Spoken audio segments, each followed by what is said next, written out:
Economic reforms and growth comparison in India and China. So this is the last reading of your Indian Economy 1 course. This is done by Pranab Bardhan. हम इसका पहला part देख चुके हैं।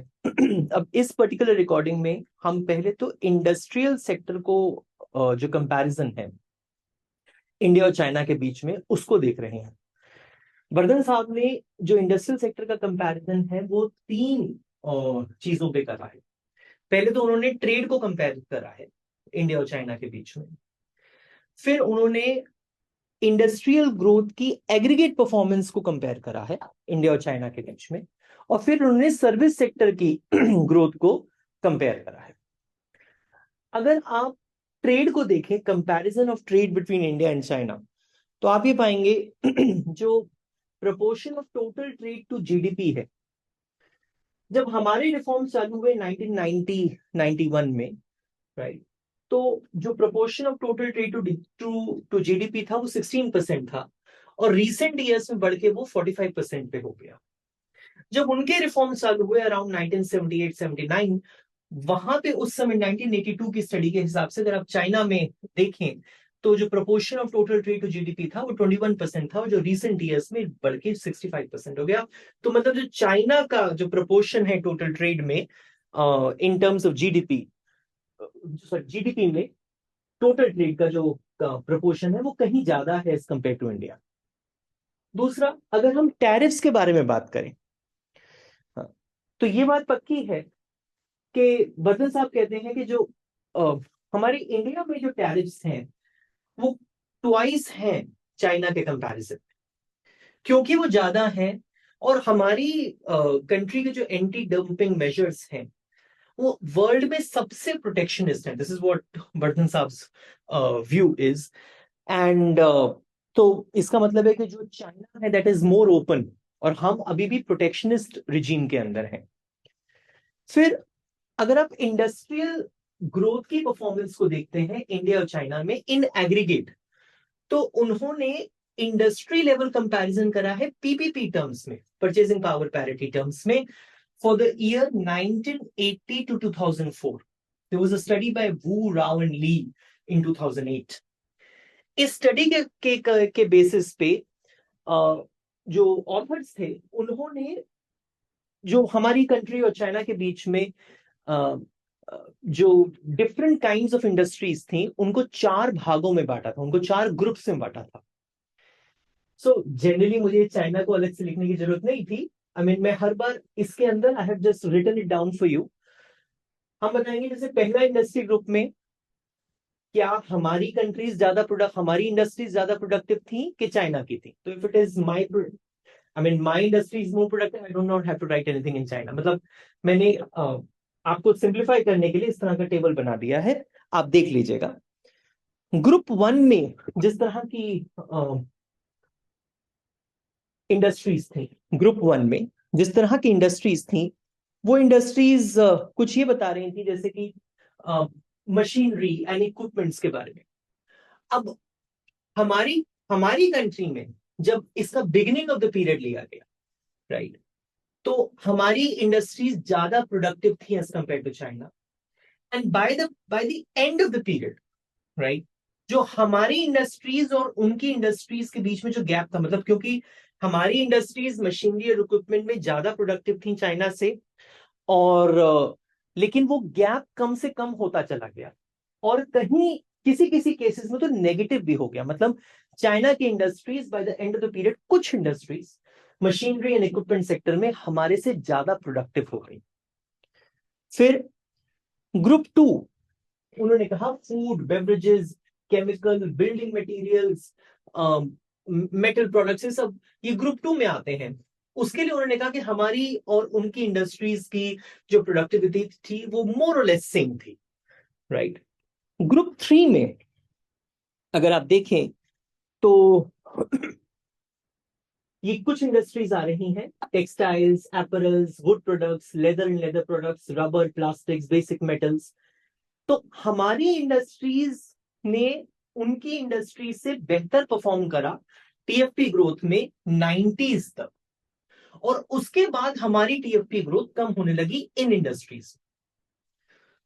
And group 4 के लिए उन्होंने कहा कि अगर आप पेपर प्रिंटिंग जैसे कुछ सेक्टर्स को देखें तो हमारी इंडस्ट्रीज बेटर है चाइनीज इंडस्ट्रीज से। आपको थोड़ा और बेटर तरीके से लिखना पड़ेगा, मुझे लगा कि इस तरह के टेबल से आपको ज्यादा शायद अच्छी तरह से समझ में आ जाए।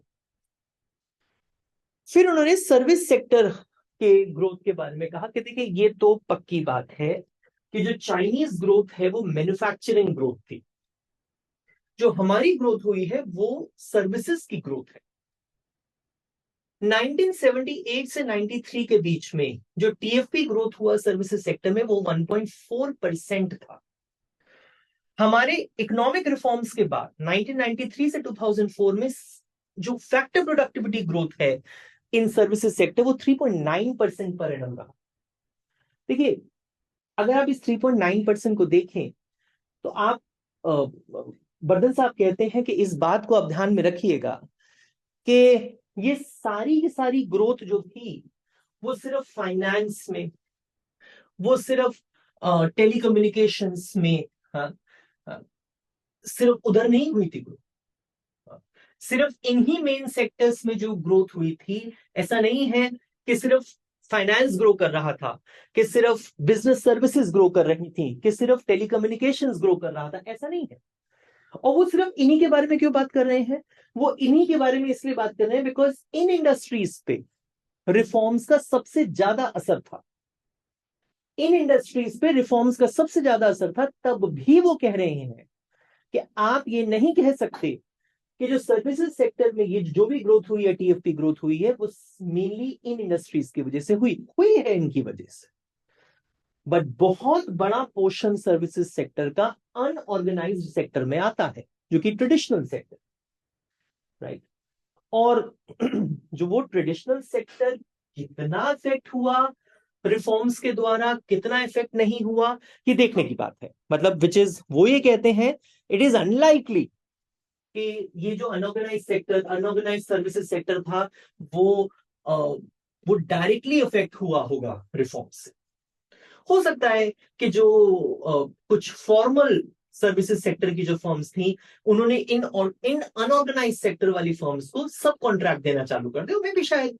और क्योंकि फॉर्मल सेक्टर के अंदर जो फर्म्स थी वो कुछ डायरेक्टली अफेक्टेड हुई थी रिफॉर्म से, तो कह सकते हैं आप इनडायरेक्ट इफेक्ट आ सकता है। तो ये दो बातें उन्होंने कही कि तो उन्होंने कहा इस भुलावे में मत रहिएगा कि सिर्फ जिन सेक्टर्स को डायरेक्टली रिफॉर्म्स ने अफेक्ट करा सिर्फ उन सेक्टर्स के अंदर ही ग्रोथ हुई थी, राइट। ये क्योंकि बहुत बड़ा portion of growth was also coming from traditional and और अनऑर्गेनाइज्ड सर्विसेज सेक्टर। उसके बाद एक बहुत बढ़िया, एक बिल्कुल ही पलटती है रीडिंग, मतलब एक नया पॉइंट लेके आती है रीडिंग।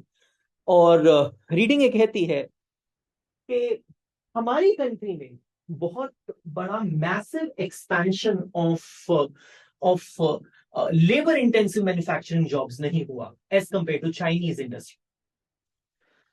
वो कहते हैं कि कुछ दो रीजंस हो सकते हैं। क्यों हो सकता है कि हमारी कंट्री में लेबर इंटेंसिव मैन्युफैक्चरिंग जॉब्स बहुत नहीं बढ़ी? उसका एक रीजन हो सकता है कि reservation of large products for small scale industries. अगर आप बहुत सारे प्रोडक्ट्स को ऑलरेडी रिजर्व कर देंगे कि ये तो सिर्फ स्मॉल स्केल इंडस्ट्री ही कर पाएगी, और स्मॉल स्केल इंडस्ट्री कितना एम्प्लॉय कर लेगी? स्मॉल स्केल इंडस्ट्री का भी एक लिमिट है ना कि वो इतने ही लोगों को एम्प्लॉय करती है। आपने मैक्सिमम प्रोडक्ट्स को स्मॉल स्केल इंडस्ट्री में डाल दिया कि ये तो सिर्फ स्मॉल स्केल इंडस्ट्री ही प्रोड्यूस करेंगी, तो बची क्या? Large scale industry. अब लार्ज स्केल इंडस्ट्री वो प्रोडक्ट्स प्रोड्यूस नहीं कर सकती, और लार्ज स्केल इंडस्ट्री ही ज्यादा एम्प्लॉयमेंट दे सकती थी। तो ये एक रीजन हो सकता है कि हमारी कंट्री में बहुत बड़ा expansion of labour intensive manufacturing jobs का नहीं हुआ। दूसरा वो कहते हैं कि एक और रीजन हो सकता है कि जो हमारी कंट्री है उसमें जो लेबर लॉज थे वो बहुत रिजिड थे, and this is not found. अच्छा, अगर लेबर लॉज रिजिड है तो भी, जैसे अगर मैं एम्प्लॉयर हूं और लेबर लॉज बहुत रिजिड हैं कि आप किसी को निकाल नहीं सकते, आप इस तरह के आदमी को रख नहीं सकते, उसको इतनी ही स्किल आनी चाहिए, उसको निकालोगे तो आपको ये 1 2 3 4 ये वाली चीजें देनी पड़ेंगी। आई मीन सो हम बिकॉज बहुत सारी कॉन्ट्रैक्चुअल जॉब्स हो सकती हैं, हम कॉन्ट्रैक्ट देके ही काम करवा लें। लेकिन रिजिड लेबर लॉज की वजह से ऐसा हो सकता है कि जो जो कंपनीज ज्यादा एम्प्लॉयमेंट दे सकती थी उन्होंने भी नहीं दिया। And this is not what was found in China and Vietnam. फिर वो कहते हैं कि अगर आप reservation of products for small scale industry देखें, राइट, तो ये बात तो पक्की है, आपने स्मॉल स्केल इंडस्ट्रीज को बहुत बड़ा प्रोडक्ट्स का चंक दे दिया कि भैया अब तुम्हारे को ही ये प्रोड्यूस करना है, ये लार्ज स्केल नहीं प्रोड्यूस कर पाएंगे। तो क्योंकि वो लार्ज स्केल नहीं प्रोड्यूस कर पाएंगी, तो इसका मतलब क्या है कि ये स्मॉल स्केल इंडस्ट्री तो इकोनॉमीज ऑफ स्केल को का बेनिफिट ले नहीं सकती। These small scale industries, they cannot take the benefit of economies of scale. तो क्योंकि वो इकोनॉमीज ऑफ स्केल का बेनिफिट नहीं ले सकते, तो ये हमारे लिए नुकसानदायक है। लार्ज स्केल इंडस्ट्रीज को आपने हटा दिया, small scale industries economies of scale का बेनिफिट नहीं ले सकती, तो हमारे लिए नुकसानदायक था। फिर अगर कोई स्मॉल स्केल इंडस्ट्री एफिशिएंट भी रहती, अगर प्रोडक्टिव भी रहती, तो अगर प्रोडक्टिव है, वो कुछ किसी तरीके से ज्यादा आउटपुट प्रोड्यूस कर सकती है एट द लेसर कॉस्ट, तो उसको ज्यादा एम्प्लॉयमेंट की जरूरत होगी। लेकिन जैसे ही वो एक थ्रेशोल्ड क्रॉस करेगी नंबर ऑफ एम्प्लॉइज का, तो वो स्मॉल स्केल से लार्ज स्केल बन जाएगी, वो नहीं बनना चाहती। बिकॉज जैसे ही वो लार्ज स्केल बनेगी, तो ये जो प्रोडक्ट जिसके अंदर वो प्रोड्यूस कर रही, मतलब जिसके लिए उसको रिजर्वेशन दिया गया है, वो उस रिजर्वेशन को खत्म कर लेगी अपने आप से। तो इसलिए डिसइंसेंटिव है for those productive efficient small scale firms का कि वो स्मॉल स्केल ही रहे, वो लार्ज स्केल बने ही ना। दूसरा, अगर लेबर लॉज रिजिड है तो क्या प्रॉब्लम है अपने को? अगर लेबर लॉज रिजिड है तो अपने को बहुत प्रॉब्लम है। प्रॉब्लम ये है कि रिजिड लेबर लॉज की वजह से जो एम्प्लॉयर्स हैं वो कहते हैं भैया क्या हायर करें, what is there to hire, and I am discouraged for hiring new workers. Because इनको हायर कर लेंगे, मान लीजिए इन्होंने काम नहीं करा तो इनको निकाल नहीं पाएंगे, इनको निकालेंगे तो इनको बहुत पैसा देना पड़ेगा, या फिर इनको रिप्लेस करने की बहुत गारंटी लेनी पड़ेगी, मतलब इनको प्रॉपरली किसी और जगह प्लेस करना पड़ेगा। ये मुश्किल है हमारे लिए।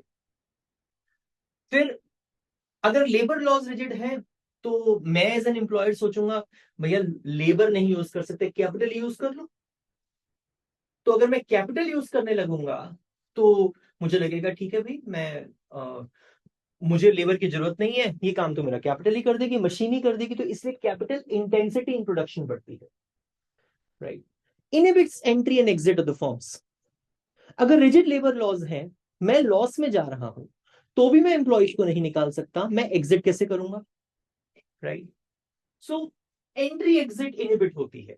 ये रीजंस है कि रिजिड लेबर लॉज हमारे अगेंस्ट काम करते हैं। आप एक्चुअली लॉज के साथ ये प्रॉब्लम है कि आप एक प्रॉब्लम को सॉल्व करने की कोशिश करते हैं, लेकिन उसी के साथ आप दूसरी प्रॉब्लम क्रिएट कर देते हैं। लॉज अगर एम्प्लॉय के लिए अच्छे हैं किसी किसी वजह से, तो एम्प्लॉयर के लिए नुकसानदायक है, और उसी टाइम पे अगर एम्प्लॉयर के लिए नुकसानदायक होंगे तो इवेंचुअली एम्प्लॉय के लिए भी होंगे, वो हायर ही नहीं करेंगे, तो क्या फायदा।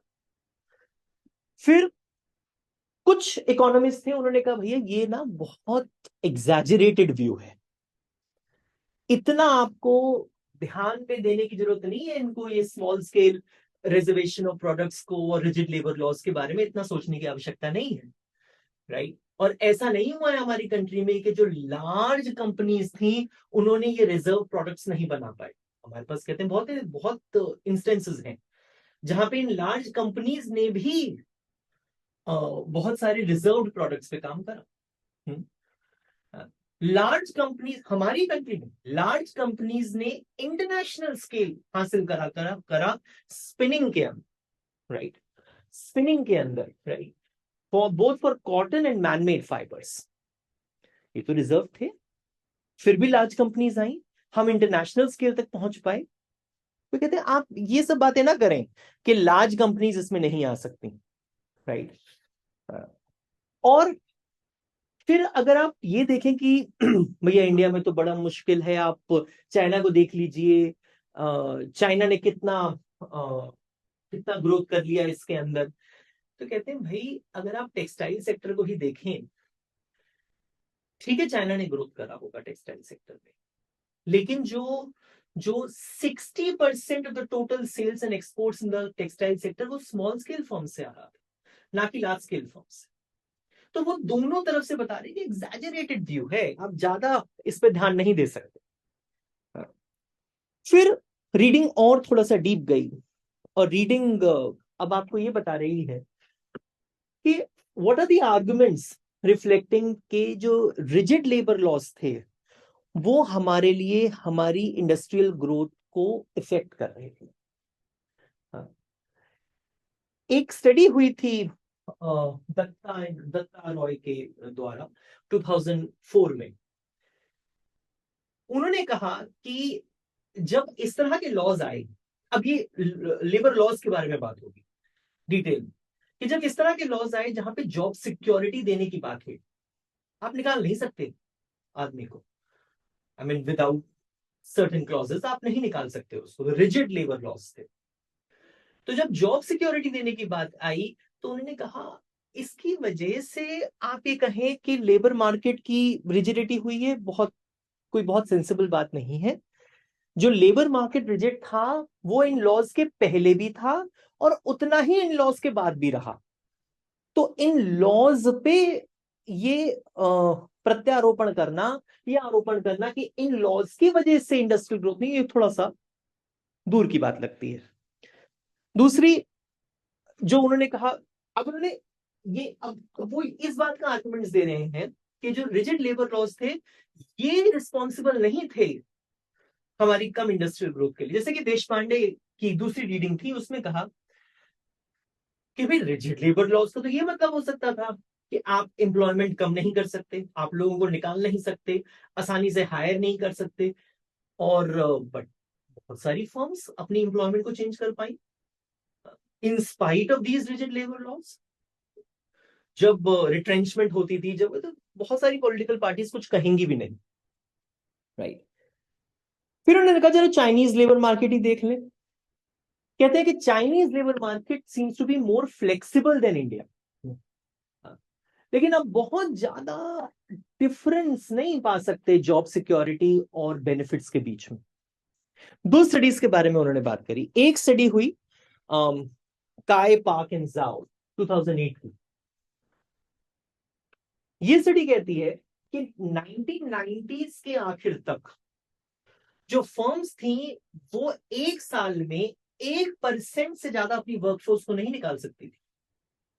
काम कर रही है नहीं कर रही, 1% से ज्यादा अगर आपने निकाला तो अब आपके ऊपर पेनल्टीज लगेंगी, जो भी होता होगा।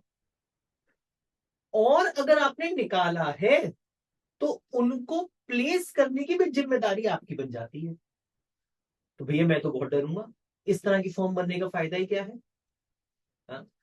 तो ये तो हमारी ही तरह की तो बात हो गई। तो ये कहां से हमारी चाइनीज फॉर्म्स ज्यादा फ्लेक्सिबल हो गई इंडियन फॉर्म्स से? उनके पास भी यही है कि आप नहीं निकाल सकते। दूसरी स्टडी हुई गाइल्स पार्क एंड शाई 2006 की। तो उन्होंने कहा 1996 से 2001 के बीच में बहुत बड़ा पोर्शन ऑफ अनएम्प्लॉयड वर्कर्स को एक्सेस था पब्लिक सब्सिडीज का। वो ऐसे नहीं चलेगा, उनको बेनिफिट्स ही मिल रहे थे। सो ये कुछ कंपैरिजन करा उन्होंने और इंडिया और चाइनीज लेबर मार्केट के बीच में। फिर एक स्टेप और आगे बढ़े, राइट। वो ये कहते हैं कि हाँ ये मान लिया कि जो इंडियन इंडस्ट्री जो थी वो डीरेगुलेट हुई थी रिफॉर्म्स के बाद। हाँ ये मान लिया कि इंडियन इकोनॉमी में ट्रेड रिफॉर्म्स आए थे। तो ऐसा होना चाहिए था ना कि कंपटीशन बढ़ना चाहिए था, जो कॉन्सेंट्रेशन ऑफ इंडस्ट्रीज है वो कम होना चाहिए था। लेकिन हुआ क्या? कॉन्सेंट्रेशन ऑफ इंडस्ट्रीज बढ़ा as compare to concentration of industries के घटने के बजाय। हुआ तो यही था ना। आप अगर आप पहले 1991 के पहले के कुछ साल देखें, पहले की इकोनॉमी देखें, तो उस समय बड़ी बड़ी कंपनीज रहा करती थी, राइट। तो उन कंपनीज, बड़ी बड़ी कंपनीज रहा करती थी, मतलब उनके पास कॉन्सेंट्रेशन ऑफ इकोनॉमिक पावर था। मैंने इसमें वो सब नहीं लिखा है, Herfindahl index and all, I mean आप रीडिंग से लिख सकते हैं। मैं आप मेन बात बताना चाहता हूं कि ऐसा नहीं हुआ कि जो इंडस्ट्रियल कंसंट्रेशन था वो कम हो गया इन रिफॉर्म्स के बावजूद भी, डीरेगुलेशन ऑफ इंडस्ट्रीज के बावजूद। लेकिन और ऑलमोस्ट सिमिलर सिचुएशन चाइना में भी थी। फिर इन इंडिया पहले तो रेगुलेशंस रिस्ट्रिक्टिव थी, जो खुद इंडस्ट्रियल ग्रोथ को ज्यादा नहीं बढ़ने दे रही थी।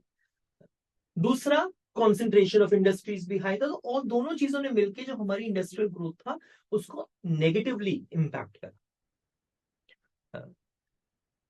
अब लास्ट में एक अलग आर्गुमेंट देते हैं वो कि हमारा इंडस्ट्रियल स्ट्रक्चर थोड़ा पेक्यूलियर है, और इस पेक्यूलियरिटी की वजह से जो प्रोडक्टिविटी ऑफ रिफॉर्म्स थी वो इफेक्टिव, मतलब जो भी रिफॉर्म्स हुए जैसे कि ट्रेड पॉलिसी रिफॉर्म्स हुए, उनकी वजह से जो प्रोडक्टिविटी पे असर आना चाहिए था वो इफेक्ट हुआ इस पेक्यूलियर इंडस्ट्रियल स्ट्रक्चर की वजह से।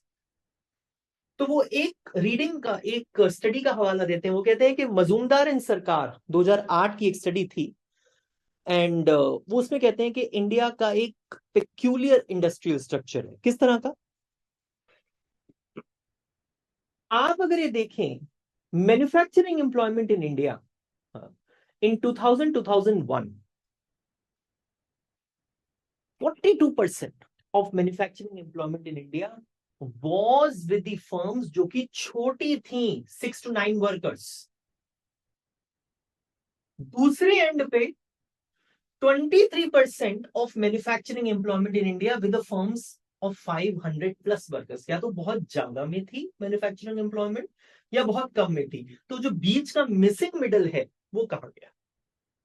तो उसी को उन्होंने कहा, और ये बहुत इंपॉर्टेंट लाइन भी है, this is a bipolar distribution. तो एक हम इस पे आता है जहां पे आपके पास सिर्फ 6 से 9 वर्कर वाली फर्म्स है, और दूसरा हम उस पे आता है जहां पे आपके पास 500 प्लस वर्कर्स वाली फर्म है। तो जो बीच के वर्कर्स हैं, so there is a bipolar distribution, and this has been called the missing middle in the Indian firm structure.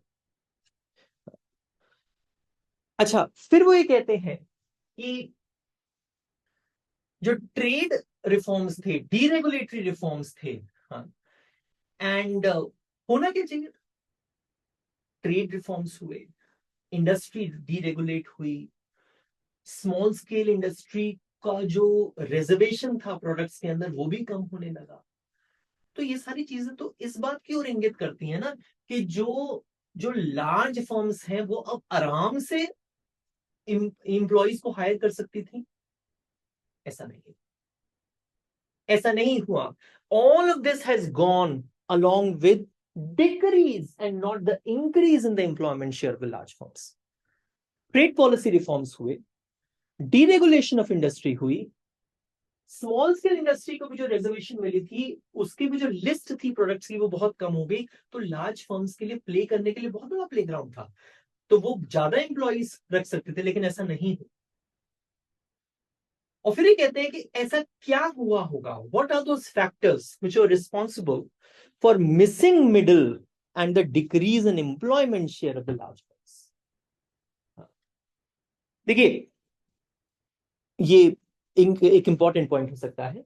वो ये कहते हैं कुछ स्टेट्स के अंदर कुछ स्टेट्स के अंदर जो लेबर लॉस थे वो डिस्करेज करते थे हायरिंग बाय लार्ज फर्म्स, लेकिन बहुत सारी स्टेट्स में अगर रिट्रेंचमेंट होती है, उनको निकाला जाए, ले ऑफ्स हो, तो उस पर कोई मनाही नहीं थी। हायरिंग पे मनाही थी लेकिन निकालने पे मनाही नहीं थी। ये एक रीजन हो सकता था मिसिंग मिडिल का। दूसरा, इंफ्रास्ट्रक्चर डेफिसिट हो सकता था, पर्टिकुलरली इन इलेक्ट्रिसिटी। अगर इलेक्ट्रिसिटी की सप्लाई ठीक नहीं होगी, देखिए अगर छोटी फर्म है, 5 से 9 वर्कर वाली फर्म है, तो शायद मुझे इतनी इलेक्ट्रिसिटी की आवश्यकता नहीं है। बड़ी फर्म है तो इलेक्ट्रिसिटी की आवश्यकता अगर होगी भी मेरे पास, तो मैं उस इलेक्ट्रिसिटी का उत्पादन करने में सक्षम हूं, और उस इलेक्ट्रिसिटी को मैं आराम से एक कॉस्ट पे बना सकता, मतलब ले सकता हूं, जनरेटर्स हो सकते हैं मेरे पास। लेकिन जो मिडिल फर्म्स है, जो मिडिल साइज फर्म्स हैं, अगर उनको प्रॉपर इलेक्ट्रिसिटी ना मिले तो वो ना तो छोटे के रूप में काम कर सकती हैं, ऐसा नहीं है कि वो कम इलेक्ट्रिसिटी से काम कर लेंगी, बना वो अपनी सकती नहीं, जो एडिशनल जनरेटर्स वगैरह हैं वो बहुत महंगे आएंगे, तो इसलिए उनके लिए मुश्किल। तो इसलिए वो मिडिल साइज फर्म्स के अगेंस्ट जाता है, ये वाला पॉइंट। फिर छोटी फर्म्स को शायद क्रेडिट देना आसान रहा होगा, बड़ी फर्म्स को तो क्रेडिट मिल ही जाता है, तो बची मीडियम साइज फर्म्स, उनको इनएडिक्वेट क्रेडिट था, उनको इनएडिक्वेट एक्सेस टू क्रेडिट था, राइट। इसका भी इफेक्ट रहा on the middle size firms. So ये रीजंस हो सकते हैं कि why do you have the missing middle here? Why do you have the missing middle? So we have covered a lot of ground today. Uh, so this is what I want to do in this series for Indian Eco. और कुछ एक शायद last का कोई point, एक comparison शायद India China का conclusion में आप देख लीजिएगा। और so I hope this entire series was useful to you, right? चलिए, thank you very much. Bye बेटा।